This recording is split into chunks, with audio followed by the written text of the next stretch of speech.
Please join in singing our opening hymn, Spirit of Life, number 123.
Thank you.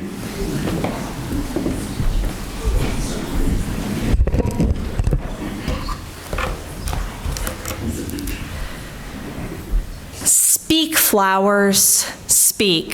Why do you say nothing? The flowers have the gift of language. In the meadow, they speak of freedom, creating patterns wild and free that no gardener could match. In the forest, they nestle, snug carpets under the roof of leaf and branch, making a rug of such softness. At end tips of branches, they cling briefly before bursting into fruit, sweet to taste. Flowers, can you not speak to our joy or to our sadness, and hope to our fear? Can you not say how it is with you that you color the darkest corner? The flowers have the gift of language. At the occasion of birth, they are buds before bursting. At the ceremony of love, they unite two lovers in beauty. At the occasion of death, they remind us how lovely is life. Oh, would that you had voice, silent messengers of hope. Welcome to Holston Valley Unitarian Universalist Church. I'm the Reverend Tiffany Sapp, the minister of this church, which is still an amazing thing to me. I am so glad that you could be with us today. If you're with us on the internet, or if you're with us sitting in the chairs around me, we are one community, united in our commitment to live out our principles in the world. As we begin today, I want to remind you to silence your cell phones and to be mindful of the variety of interaction levels preferred by the people in our community here, represented in red, yellow, and green wristbands. Today's service is the Flower Communion, a Unitarian Universalist tradition created by Norbert Čapek for the Unitarian Church in Czechoslovakia in 1923. Our opening words were written by Dr. Čapek, and we'll say a little more about that later. But today is less about words and more about experiencing the gifts of beloved community through the exchanging of flowers. And we begin with another Unitarian Universalist tradition, the chalice lighting. Our chalice has its origins as a symbol of hope and liberation when the Unitarian Service Committee hastily designed it and then stamped that design on the documents that they were using to help Jewish refugees escape Nazi persecution on the eve of World War II.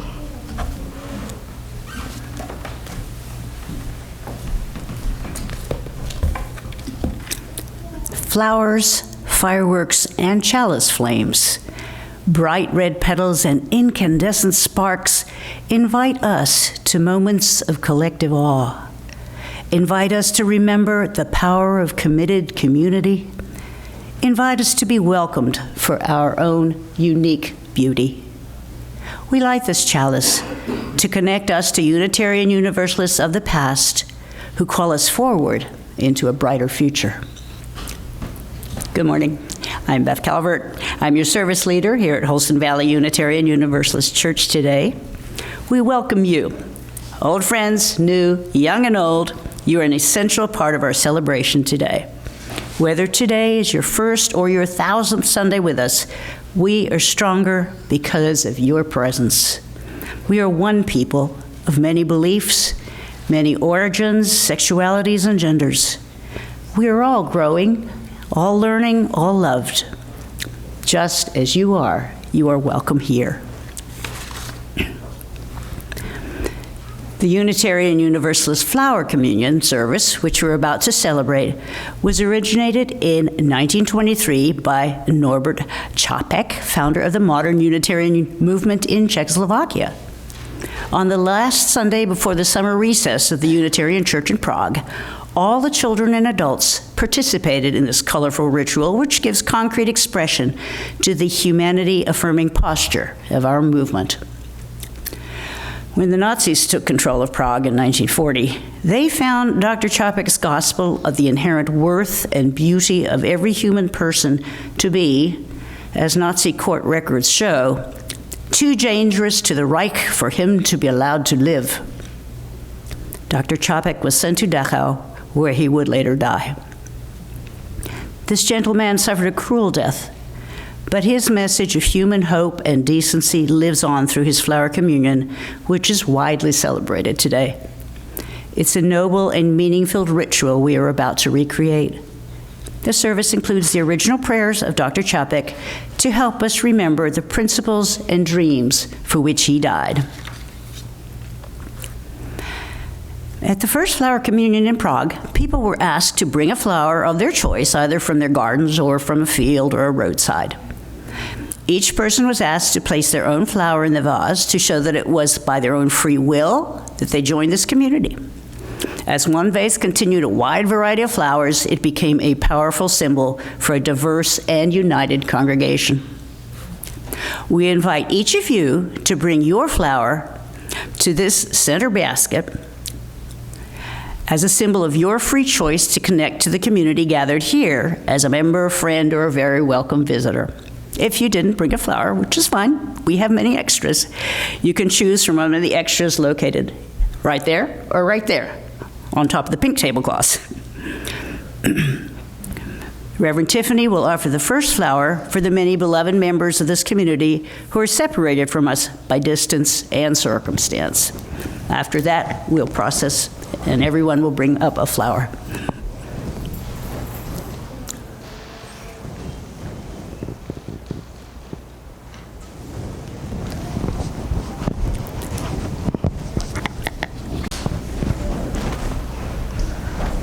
Wow. Wow.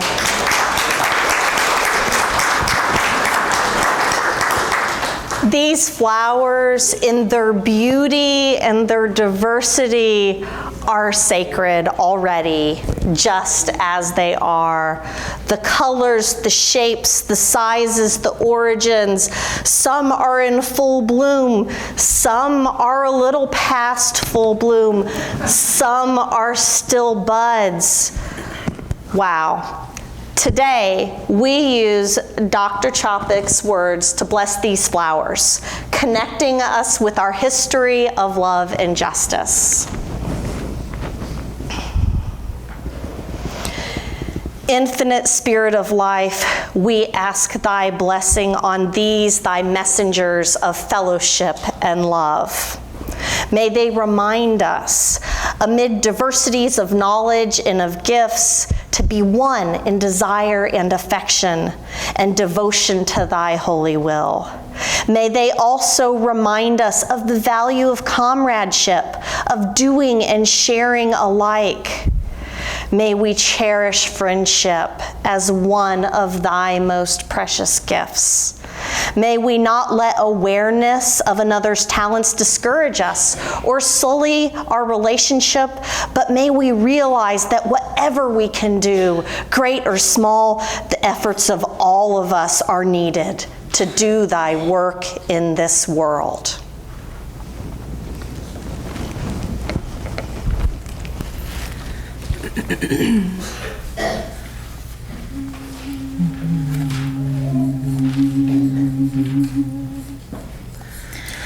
My blood doth rise in the roots of yon oak. Her sap doth run in my veins. Boundless my soul, like the open sky, where the stars forever have lain. Where the stars, where the stars, where the stars forever have lain. My hands hold the weavings of time without end. My sight as deep as the sea. Beating my heart sounds the measures of old, that of love's eternity. That of love,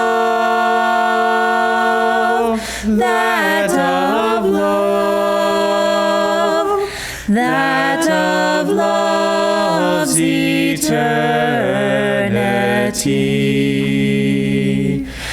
I feel the tides as they answer the moon, rushing on a far distant sand.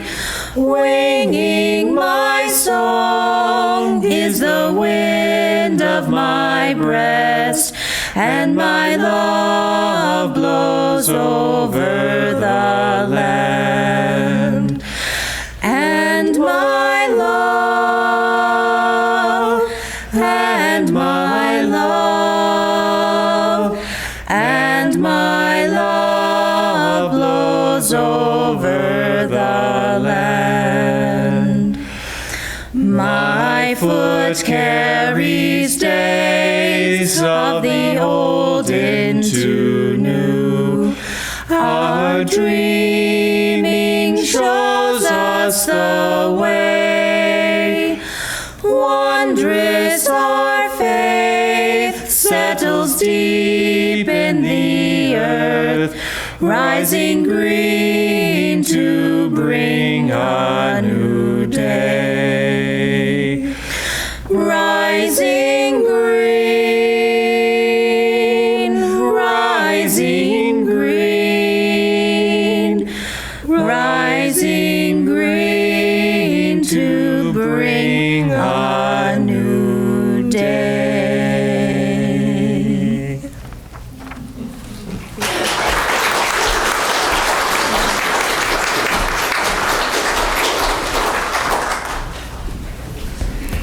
Thank you. Thank you, Karis, Brandy, and Byron, for sharing your musical talents with us.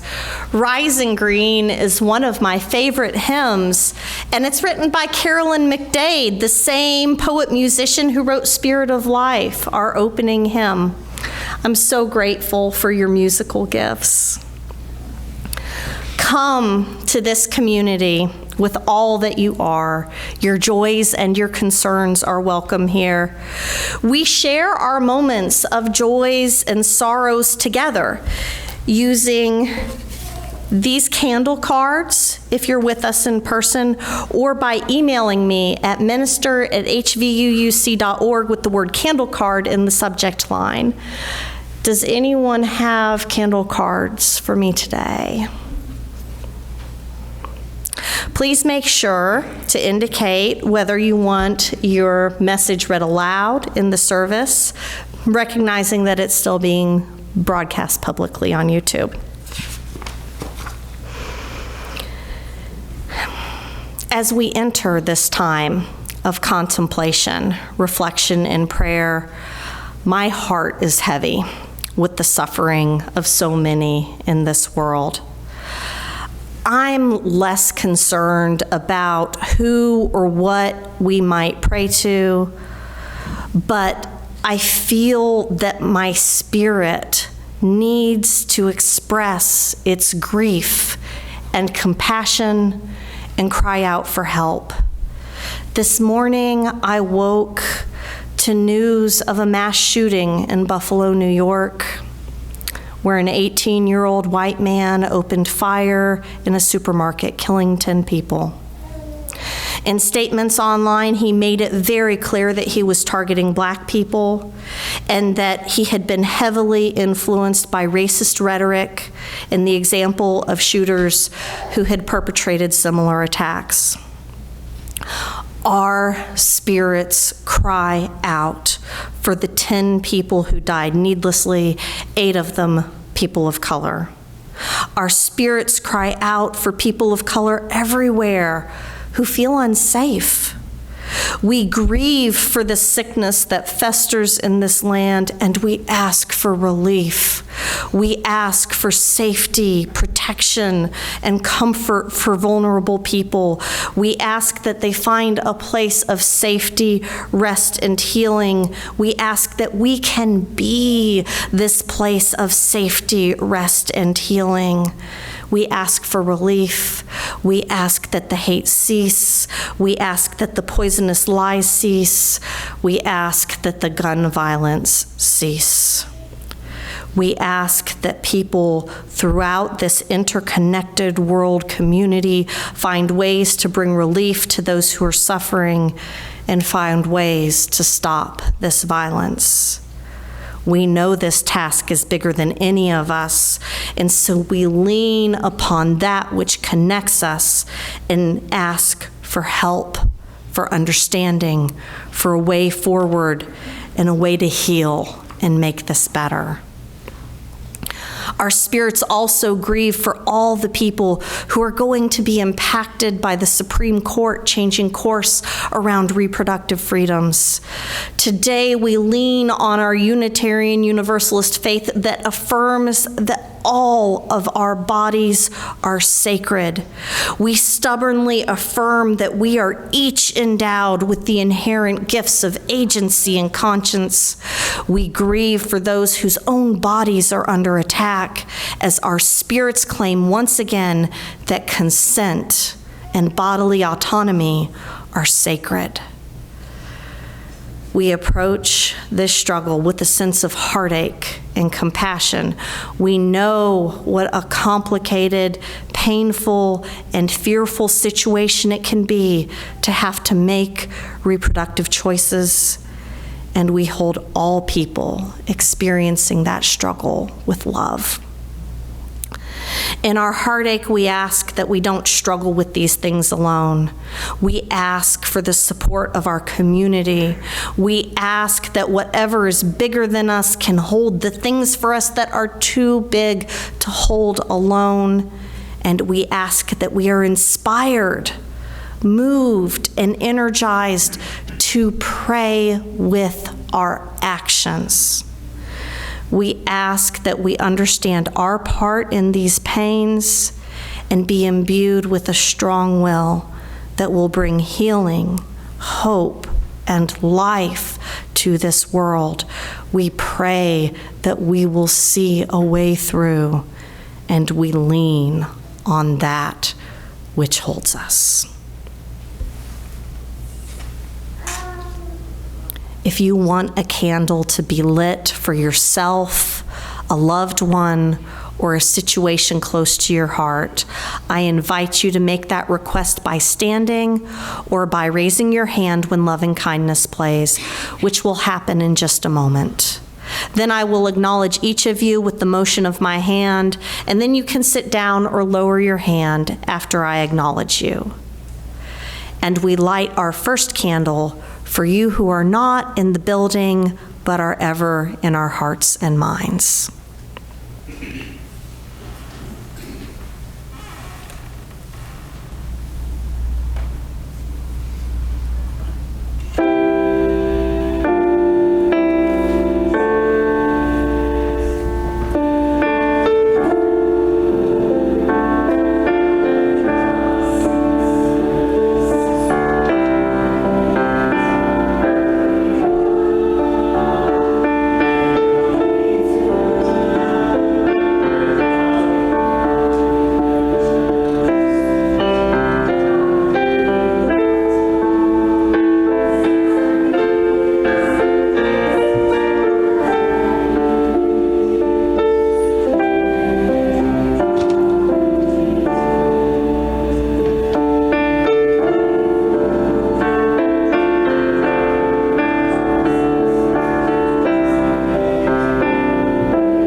That remains unspoken in our hearts and in our minds.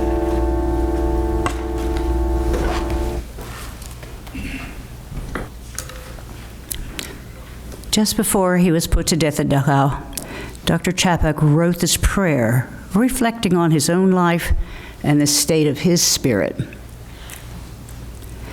It is worthwhile to live and fight courageously for sacred ideals. Oh, blow ye evil winds into my body's fire. My soul you'll never unravel. Even though disappointed 1,000 times or fallen in the fight and everything would worthless seem, I have lived amidst eternity. Be grateful, my soul. My life was worth living. He who was pressed from all sides but remained victorious in spirit is welcomed into the choir of heroes. He who overcame the fetters, giving wing to the mind, is entering into the golden age of victorious. It is worthwhile to live and fight courageously for sacred ideals. Yes, it is. To the point that it may seem like a given, an already agreed upon fact, that this is how we make our lives meaningful, knowing what important ideals exist at the core of our being and having the courage to live them out. But doesn't it just kind of land differently when we know it's being said by someone who was executed by Nazis for doing exactly that. And knowing that he was writing these words to bolster his own spirit as he waited to see what would happen. In a world that often feels chaotic and uncertain, it gives me a sense of hope, a sense of groundedness to know that these Unitarian Universalist symbols of chalice and of flower connect us to deep roots, a meaningful history of love and resistance, roots that were all about the worth and dignity of everyone, roots that were about saving many lives, even at great personal risk and cost.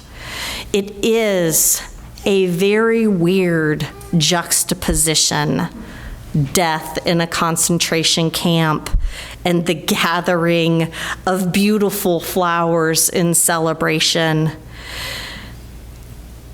It's a little weird, but it points to life that's a little weird. Life that is a contrasting yin and yang of experiences.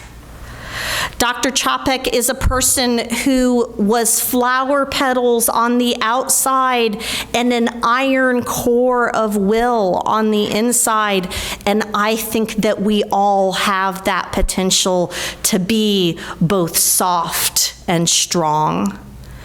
When Čapek wrote the words, "He who was pressed from all sides but remained victorious in spirit," surely Čapek was talking about himself here, but also about the potential within each of us.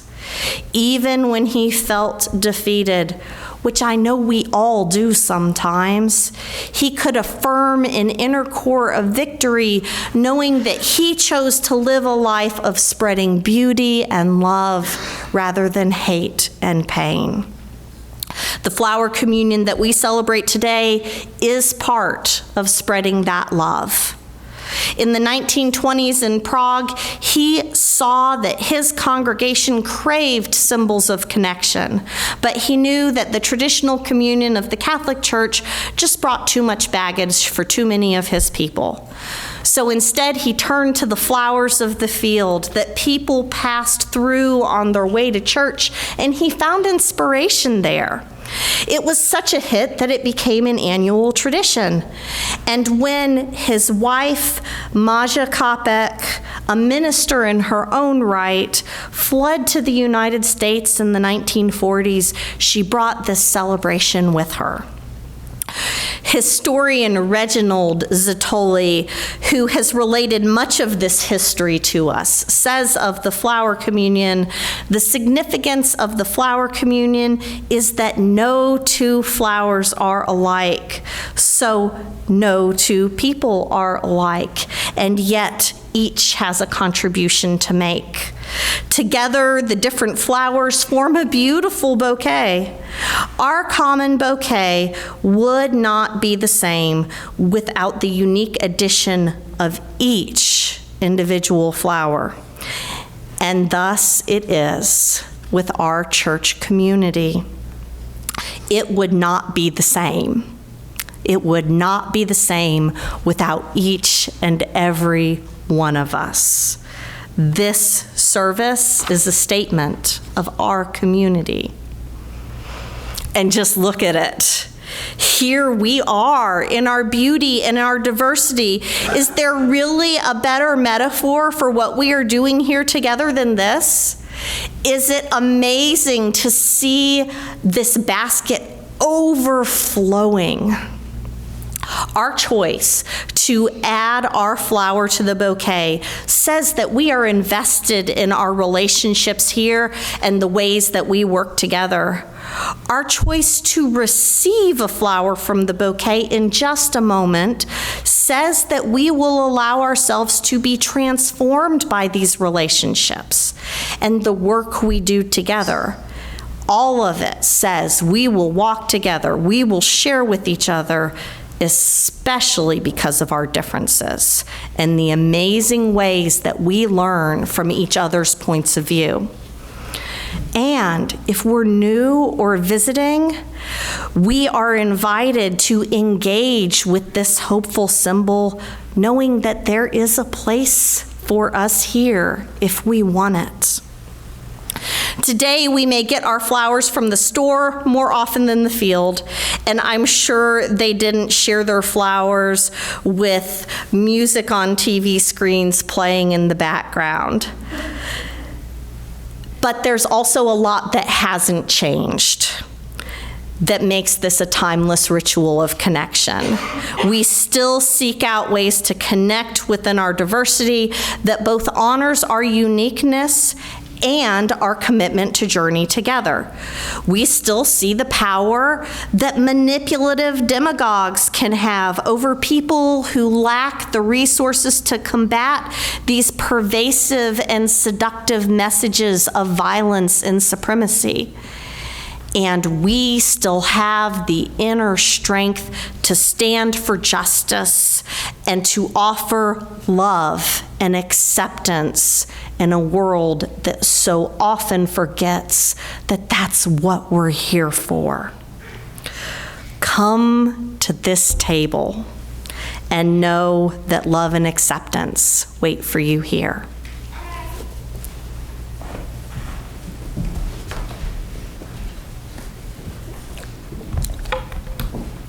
It's time now for us to share in the flower communion. I ask that as you each in turn approach the communion basket, do so reverently, with a sense of how important it is for each of us to address our world and one another with gentleness, justice, and love. I ask that you select a flower different from the one you brought, if you can tell them apart, one that particularly appeals to you. As you take your chosen flower, noting its particular shape and beauty, please remember to handle it carefully. It is a gift that someone else has brought to you. It represents that person's unique humanity and therefore deserves your kindest touch. Let us share in this Unitarian Universalist ritual of oneness and love. Reverend Tiffany receives the first flower on behalf of our community who cannot be here today.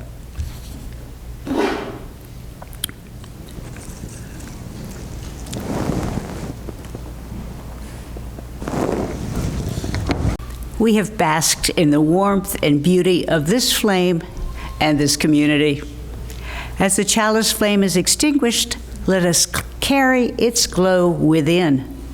Let us kindle new sparks within these walls and beyond.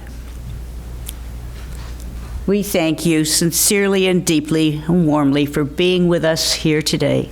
We hope that you're giving some thought as to how you might like to be a part of this community that works together. It's time to start thinking about fall religious education, which will be relaunching on August 21st. We will have classes on Sunday mornings from 9:30 to 10:45 in the Res building up the hill. Kids in the 4th through 6th grade will have the opportunity to take our Whole Lives comprehensive sexuality education classes. Kids and youth of other ages will have classes inspired by maker spaces and banned books. You can register your kids by scanning the QR code in your bulletin, you know, that funny little square wiggly thing on your phone. I don't know, but you do. That's the little square box, and if you don't know how to make it work, just ask one of the kids. We want to spread the work around, as well as the opportunity to help this next generation of Unitarian Universalists grow into everything they can be, so we are looking for a good number of volunteers. Being a teacher in an RE classroom is not as scary as you might think. Believe me, I did it for years. It's a hoot. You get more energy from the kids than it takes. We would like to have 6 to 8 volunteers in each group so that everyone is on an easy rotation so that your spiritual needs can also be met. Adult RE and Sunday mornings for yourself. Please email Sarah at dre@hvuuc.org with questions, or, of course, if you'd like to volunteer. We're also looking for coffee hour volunteers and even a coffee hour coordinator.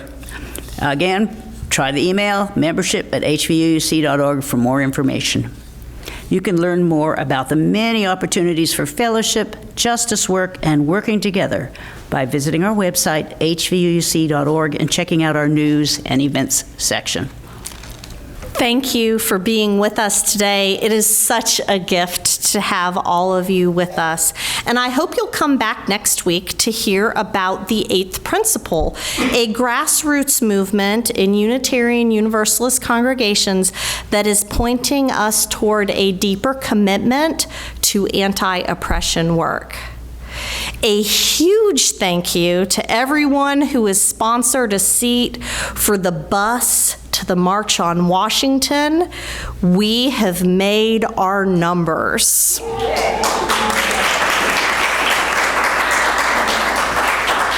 A giant thank you to Noelle for her passionate plea last week, and a giant thank you to Bob for all the work that you've done organizing this. There are scholarship seat spaces available if you know someone who would like to participate in this and couldn't afford a ticket. Please talk to Bob. Also, he's got posters and swag and all sorts of good stuff right now. So Bob's right there if you want to talk to him about the trip to Washington. And this last week, the shared pulpit seminar was supposed to have class yesterday, but our group as a whole decided to postpone the class so that several of us could attend a very important event in Bristol yesterday instead. So the seminar has been rescheduled for Saturday, July 9th from noon to 4 p.m. I have 2 spots left. If anyone would like to learn tips and techniques for making a Sunday morning presentation right here one day in the future, we'd love to have you. Just reach out to me or be looking for the announcement that will come out in your email this week. As our time here comes to a close, I invite you to hold your flower in your hand, which is probably where it is already. It's like, where else were you going to put it? But take a look at it. Really look at it and see how precious, beautiful, and temporary it is. You can let all else fall away as you pay special attention to the contours of the petals and the sometimes subtle, sometimes dramatic shifts from one hue to another. Hold this beauty, this temporary beauty, in your mind and in your heart, and know that this moment will never come again. And know that the fleeting nature of this gift adds to its value rather than detracts from it. And so it is with each of us and the blessings of all who are gathered here. Here's a final blessing from Norbert Chopik.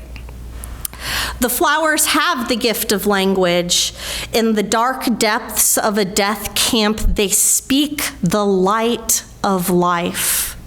In the face of cruelty, they speak of courage. In the experience of ugliness, they bespeak the persistence of beauty. For the flowers have the gift of language. They transport the human voice on winds of beauty. They lift the melody of song to our ears. They paint through the eye and hand of the artist. Their fragrance binds us to the sweet-smelling earth. May the blessing of the flowers be upon you.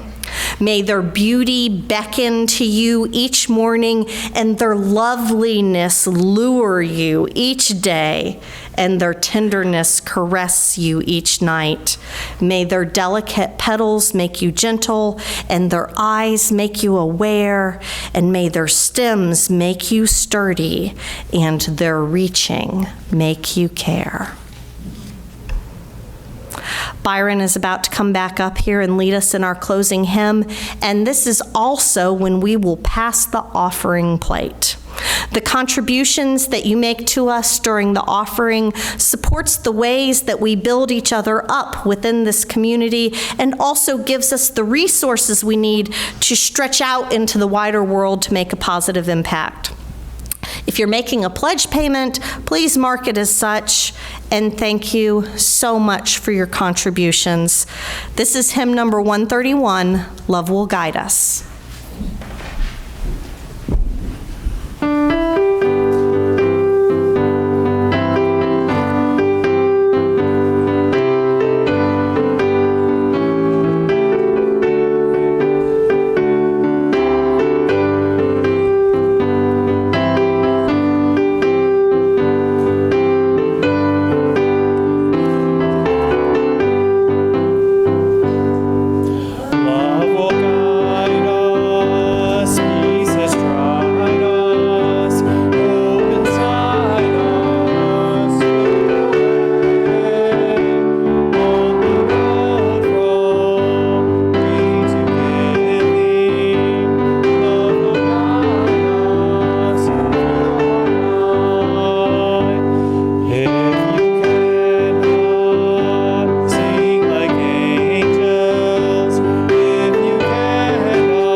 Yay!